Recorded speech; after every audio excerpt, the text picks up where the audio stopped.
Queridos irmãos, a graça, a misericórdia e a paz do Senhor Jesus. Estamos mais uma vez aqui para refletir com vocês a respeito da poderosa palavra de Deus, tão necessária para esses dias que nós precisamos estar em oração, dia que nós precisamos estar refletindo na palavra de Deus, buscando mais o Senhor.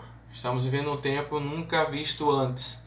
E requer de nós reflexão, requer de nós busca do Senhor, requer de nós comunhão com o nosso próximo.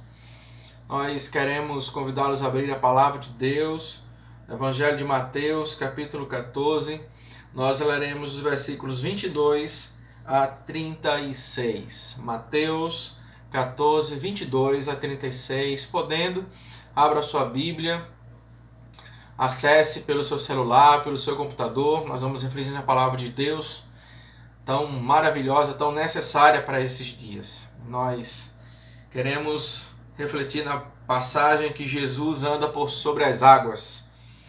Nós leremos Mateus 14, 22 a 36, que nos diz assim a palavra do Senhor. Logo em seguida, Jesus insistiu com os discípulos para que entrassem no barco e fossem adiante dele para o outro lado, enquanto ele despedia a multidão.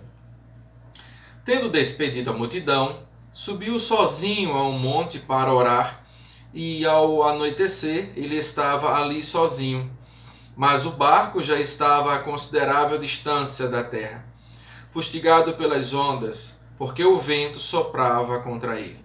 Alta madrugada, Jesus dirigiu-se a eles andando sobre o mar.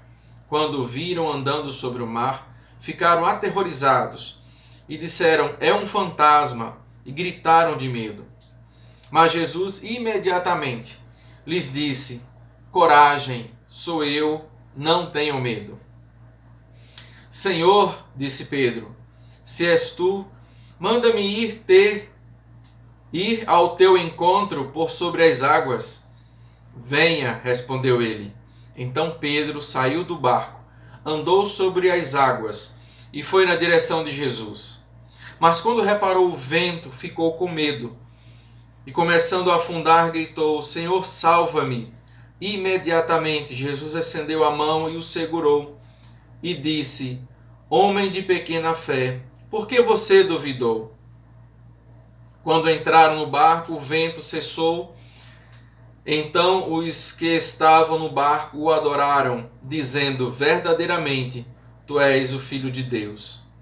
Depois de atravessarem o mar, chegaram a Genezaré. Quando os homens daquele lugar reconheceram Jesus, espalharam a notícia em toda aquela região e lhe trouxeram os seus doentes.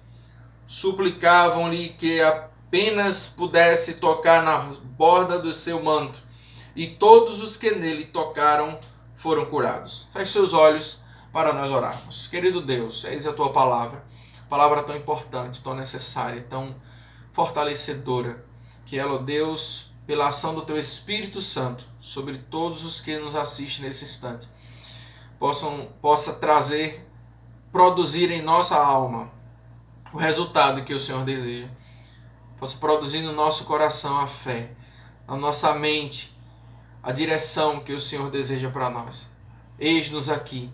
Faz, ó Deus, dessa tua palavra um agente de transformação sobre nossas vidas. Em nome de Jesus. Amém. Queridos irmãos, Jesus insistiu com os seus discípulos.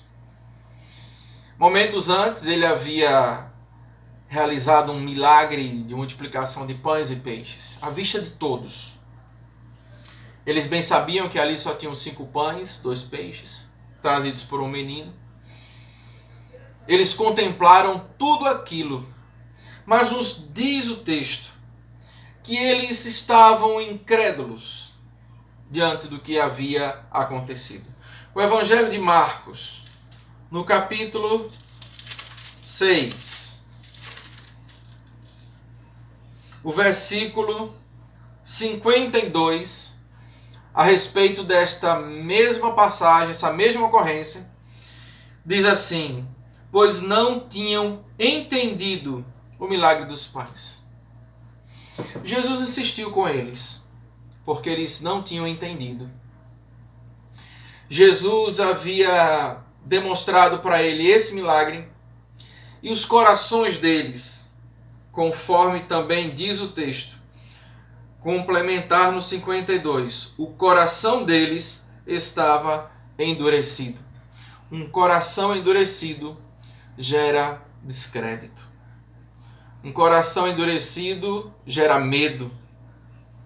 Um coração endurecido gera insegurança, dúvida. Jesus, ainda com o desejo de fazê-los entender quem era Jesus, Jesus insistiu com eles. O texto nos diz que então Jesus proporciona uma experiência ainda mais forte. Se contemplar a maravilha de verem todas aquelas milhares de pessoas sentadas no chão,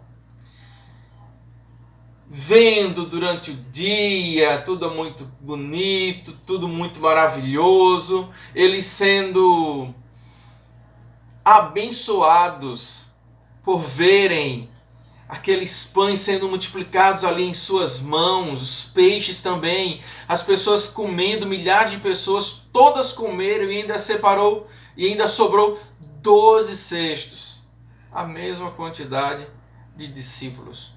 Cabe a reflexão. Ainda assim, para eles, o coração estava endurecido. Então Jesus, com muito amor, com muito propósito discipular sobre a vida deles, proporciona uma experiência ainda mais forte. Coloca-os num barco a remo. Na madrugada, sob forte vento e águas agitadas. E todos o viram andar sobre as águas. Mas o medo e a incredulidade fez com que eles não vissem Jesus. Fez aos seus corações verem um fantasma. A incredulidade é terrível. A incredulidade endurece o coração. Eles, diante daquela situação, encheram-se de medo. O que Jesus tem feito nesses dias? Cabe-nos pensar qual o propósito dele nisso tudo. Qual o propósito dele para a minha vida, qual o propósito dele para a sua vida. Não podemos ignorar os fatos. Eu gostaria de perguntar a você se você entende o porquê desse exército de vírus que está alcançando as nações. Você entende por que você está passando mais tempo com a sua família? Você entende isso? Você entende o porquê de não poder congregar com seus irmãos, precisando continuar sendo um crente em Cristo? Você entende o porquê de precisar valorizar certas profissões? Você entende o porquê de orar por todos os seus governantes em todas as esferas? Você entende isso? Você entende que é tempo de clama a mim e responder-te-ei, e anunciar-te-ei coisas grandes e firmes que não sabes. É tempo de o povo que se chama pelo nome do Senhor se humilhar, orar, buscar a face do Senhor, clamar ao Senhor por isso. Deus vai nos ouvir. Deus vai nos ouvir. Ele vai sarar a nossa terra. Ele vai sarar a nossa alma. Ele vai sarar o nosso Brasil, vai sarar esses países. Ele vai sarar a sua igreja, porque Ele está muito perto de voltar. Prepare-se, entenda, creia no que Ele está fazendo. Essa insistência de Jesus por mim, essa insistência de Jesus por você. Que Ele te abençoe, abra o seu coração, entregue-se a Ele. Deus abençoe a todos, em nome de Jesus. Amém.